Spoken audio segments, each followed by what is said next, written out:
하나님 주신 말씀은 느헤미야 8장 5절과 6절 두 절의 말씀입니다. 느헤미야 8장 5절과 6절 두 절의 말씀입니다.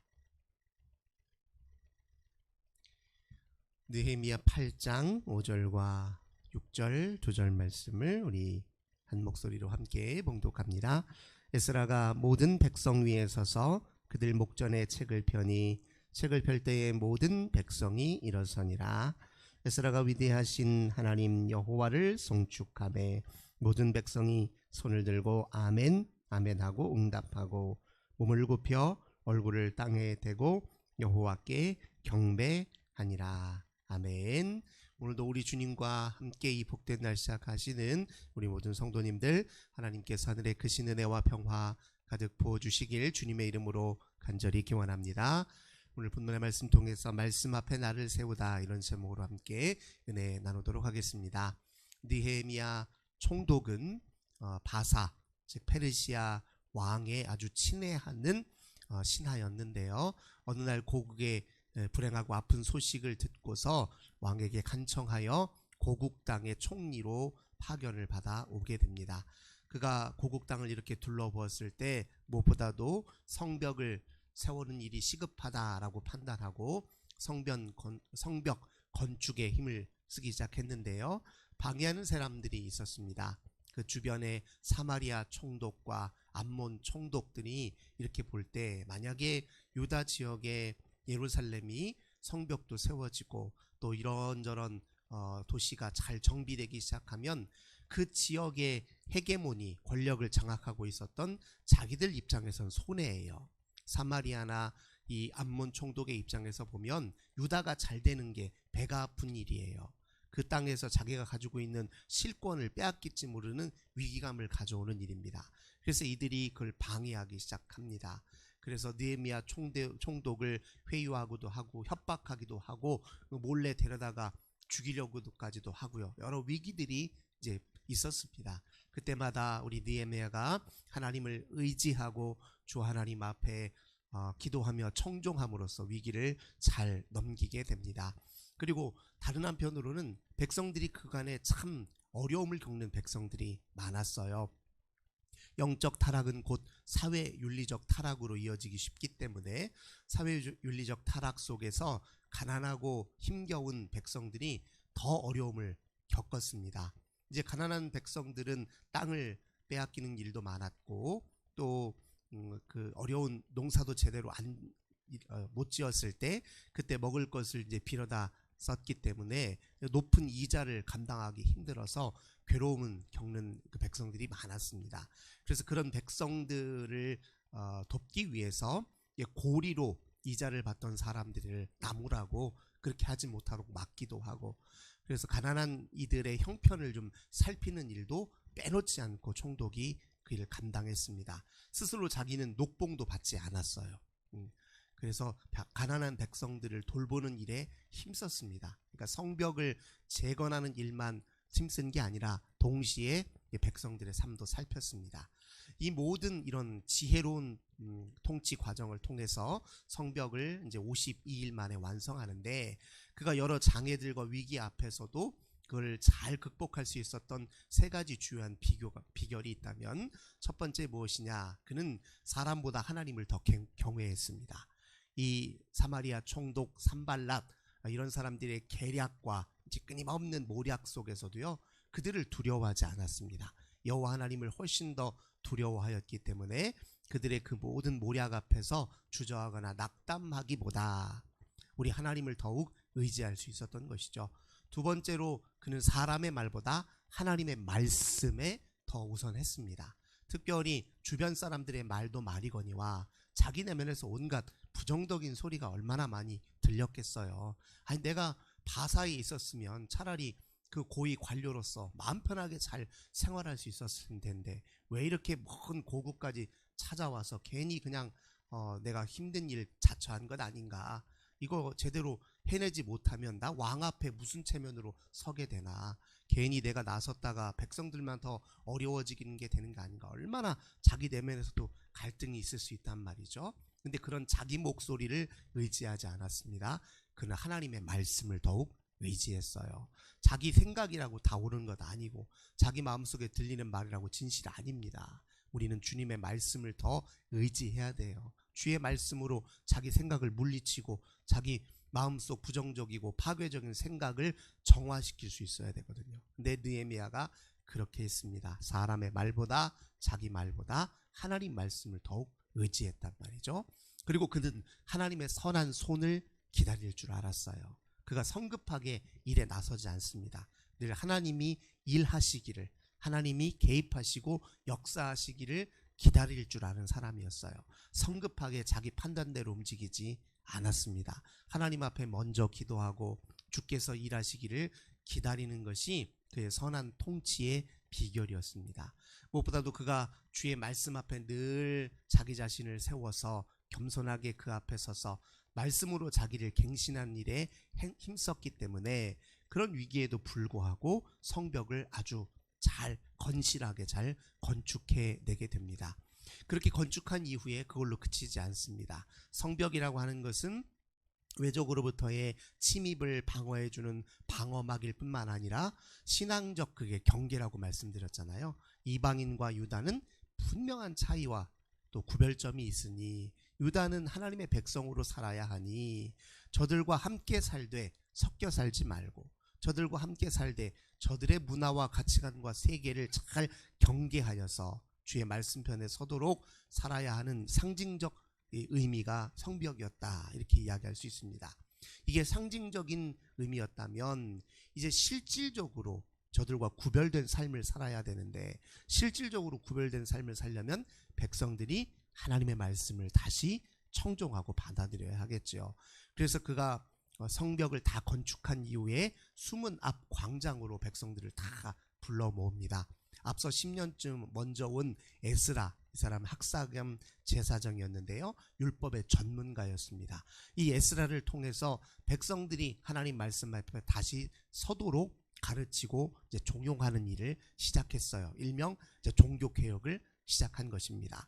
그를 다 불러 모았을 때 에스라가 백성들 앞에 서서 이렇게 이제 하나님의 말씀을 가지고 섭니다. 8장 2절 보겠습니다. 일곱째 달 초하루에 제사장 에스라가 율법책을 가지고, 일곱째 달은 이제 민간력으로 일곱째 달이고 종교력으로 하자면 1월 달이에요. 종교력 1월 달을 니산월이라고 하는데 그들의 이제 민간력으로 7월이 1월이기 때문에 일종의 새해예요. 7월 일곱째 달 초하루라는 얘기는 1월 1일 새해 첫날이다, 이런 뜻이에요. 종교력으로 보자면 그때 율법책을 가지고 백성 앞에 쓴 겁니다. 곧 남자나 여자나 알아들을 만한 사람 모든 앞에 섰다, 이렇게 표현하고 있습니다. 즉 말씀 앞에 자기를 갱신하려면요, 어떤 태도가 필요하느냐, 알아들을 만한 자세를 가져야 돼요. 알아들을 만한 자세를 갖는다면 무슨 뜻이냐, 말씀의 가치를 첫째 인정할 줄 알아야 돼요. 이 말씀이 당장은 내가 이해 못할 수도 있어요. 무슨 의미인지 잘 모를 수 있습니다. 그러나 말씀의 가치를 인정할 줄 알아요. 그리고 진정한 관심을 기울여야 되고 배우려는 마음가짐을 가져야 됩니다. 이게 알아들을 만한 사람이라는 표현 속에 담겨져 있는 의미예요. 가치를 인정하고 진정한 관심을 기울이고 배우려는 자세를 가진 사람들을 앞에 세워서 율법책을 그 앞에 폈다, 이런 뜻이에요. 또 3절 보겠습니다. 수문 앞 광장에서 새벽부터 정오까지, 새벽부터 정오까지 상당히 긴 시간이에요. 긴 시간을 하나님 말씀을 읽는데 충분한 시간을 할애했어요. 굉장히 주의 집중하고 집중력을 최대한 높이지 않고서는 힘든 일이거든요. 남자나 여자나 또 알아들을 만한 사람 모든 사람 앞에서 읽었다, 이렇게 표현하고 있습니다. 말씀 앞에 자기를 갱신할 때 중요한 건 무엇이냐, 잘 읽고 또 잘 듣는 일이에요. 잘 읽고 잘 들어야 일단 말씀과 친숙해질 수 있습니다. 당장은 못 알아듣더라도 읽는데 충실하고 듣는데 충실할 수 있어야 이해의 길도 열리기 시작한다는 겁니다. 조금 어렵다고 중간에 포기하거나 무슨 말인지 못 알아듣겠다고 에이 다음에 하지라고 미뤄두면 말씀의 또 의미와 이 가치를 제대로 헤아리지 못한다는 겁니다. 그러니까 이해가 안 된다고 포기할 게 아니라 반복해서 읽고 듣는 게 굉장히 중요해요. 이 시편 1편에 보면 여호와 율법을 즐거워하여 주야로 묵상하는 자, 이런 표현이 나오는데, 주야로 묵상하다라는 말이 무슨 뜻이냐면, 그게 원래 히브리어 원문으로 보자면 읊조리다 이런 뜻이에요. 계속 들은 말씀을 읊조리는 거예요. 되뇌이는 겁니다. 곱씹는 거예요. 이해가 당장 가지 않더라도, 어렵더라도, 또 듣기에 좀 때로 어떤 건 불편하고 거북스럽더라도, 잘 소화가 안 되더라도 자꾸 읊조리고 되뇌이고 다시 듣는 것, 이것이 말씀 앞에 선 우리의 근본적인 자세라는 걸 이렇게 표현하고 있는 것입니다. 그런데 두 번째 5절 보겠습니다. 에스라가 모든 백성 위에 서서 그들 목전에 책을 펴니 책을 펼 때에 모든 백성이 일어서니라, 이렇게 표현하고 있어요. 백성이 앞에 말씀을 읽을 때 백성들이 어떻게 하냐면 전부 일어섰다는 거예요. 일어섰다는 거는 처음부터 끝까지 전부 일어서서 들었다는 뜻이에요. 이건 말씀 앞에 선 자기 자세를 뜻합니다. 말씀의 권위를 인정한다는 뜻이에요. 말씀의 권위를 높인다는 겁니다. 가볍게 듣지 않는다는 뜻이에요. 무겁게 듣는다는 뜻입니다. 진중하게 듣는다는 뜻이에요. 이게 지금 뭔가 내게 큰 변화를 가져올 것이다라는 기대감을 가지고 듣는다는 것입니다. 그냥 듣기보다 기대감을 가지고 진중한 마음제스로 듣는 게 중요하니 백성이 전부 일어섰다는 거예요. 그 다음 6절, 에스라가 위대하신 하나님 여호와를 송축하며, 읽기 전에 에스라는 하나님의 이름을 송축했다는 거예요. 이유가 무엇이겠습니까? 제가 지금부터 백성들에게 읽어주는 이 글은 그저 글이 아니라 살아계신 하나님의 말씀입니다. 주님이 말씀하소서, 이런 뜻이에요. 문자를 들을 때에 문자 너머에서 우리에게 말씀하시는 하나님을 만나려고 하는 의도를 가지고 있어야 됩니다. 내가 듣는 건 그저 글자가 아니라, 사람의 말이 아니라 하나님이 하시는 말씀이다. 주님이 나의 이 말과 글을 통해서 주님이 친히 말씀하신다, 이런 기대감을 가지도록 여호와를 송축했다 표현하고 있습니다. 모든 백성은 그때 어떻게 합니까? 손을 들어 아멘 아멘 하고 응답했다는 거예요. 주님 맞습니다. 주님이 우리에게 지금 말씀하십니다. 내가 그것을 인정합니다, 이런 뜻이에요. 동시에 몸을 굽혀 얼굴을 땅에 댔다, 이런 표현입니다. 그 말씀에 비추어 볼 때 우리는 티끌이라는 겁니다. 땅의 티끌이에요. 우리는 유한하고 또 우리는 잠깐이면 사라질 존재지만 주의 말씀은 영원합니다. 꽃은 시들고 풀은 마르지만 주의 말씀은 영원하다는 거예요. 우리는 한낱 티끌에 불과하지만 우리를 영원의 길로 인도하는 것은 주님의 말씀 하나뿐입니다. 우리는 잠깐이면 사라질 존재지만 주님의 말씀을 의지할 때 그 말씀에 근거하여 우리도 영원한 생명에 이르게 됩니다. 이게 얼굴을 땅에 대는 그 의미가 가지고 있는 메시지이죠. 그리고 여호와께 경배했다, 이렇게 표현합니다. 그제서야 이제 8절 보겠습니다. 하나님의 율법을 낭독하고 그 뜻을 해석하여 백성에게 낭독하는 것을 다 깨닫게 하니, 하나님은 읽고 듣는 것을 넘어서서 그 의미를 헤아릴 수 있도록 반드시 도와주시는 분입니다. 그게 우리 안에 내주하시는 성령님이 하시는 일이에요. 성령님은 우리가 말씀을 읊조리고 반복해 듣고 계속 묵상하고 곱씹으면 깨닫게 하시는 분입니다. 우리의 지성과 감성과 영성과 덕성, 우리가 가지고 있는 기질과 재능을 다 사용하시는 분이에요. 우리가 우리 선에서, 우리 수준에서, 또는 우리의 마음 상태에서 알아들을 수 있는 방식으로 어떻게든 우리를 깨닫도록 도와주시는 분이 성령 하나님이십니다. 그래서 낭독했을 뿐만 아니라 그걸 깨닫게 하셨다, 이렇게 표현하고 있습니다. 9절 보겠습니다. 그러고 나니까 무슨 일이 벌어집니까? 백성이 율법의 말씀을 듣고 다 우는지라. 주의 말씀을 깨닫고 나면 나타나는 반응이 무엇입니까? 눈물이에요. 이 눈물에는 여러 가지가 의미가 있죠. 말씀을 보고 나니 내가 그동안 하나님 없이 어떻게 살았나. 후회도 밀려오기도 하고 회개의 눈물이 흘리기도 하고요. 또 다른 한편으로 기쁨의 눈물도 흘려요. 주님, 그럼에도 불구하고 나를 잊지 않으시고 나를 이렇게 다시 주의 편에 서도록 기회를 주시고 나를 용서하시고 자비를 베푸신 분이네. 그러니까 회개의 눈물 동시에 감격과 기쁨의 눈물이라는 거예요. 눈물이 여러 가지 의미를 복합적으로 다 가지고 있어요. 그 앞에 선이 눈물이 절로 날 수밖에 없죠. 그때 총독 느헤미야와 제사장 겸 학사 에스라가 백성을 가르치는 레위 사람들이 모든 백성에게 이르기를 오늘은 너희 하나님 여호와의 성일이니 슬퍼하지 말며 울지 말라. 이렇게 표현합니다. 그 눈물보다 더 중요한 일이 있다. 눈물 값지고 좋은 일이지만 그보다 더 중요한 일 무엇인가? 10절에 이렇게 언급합니다. 느헤미야가 또 그들에게 이르기를 너희는 가서 살진 것을 먹고 단 것을 마시되 준비하지 못한 자에게는 나누어 주라. 이날은 우리 주의 성일이니 근심하지 말라.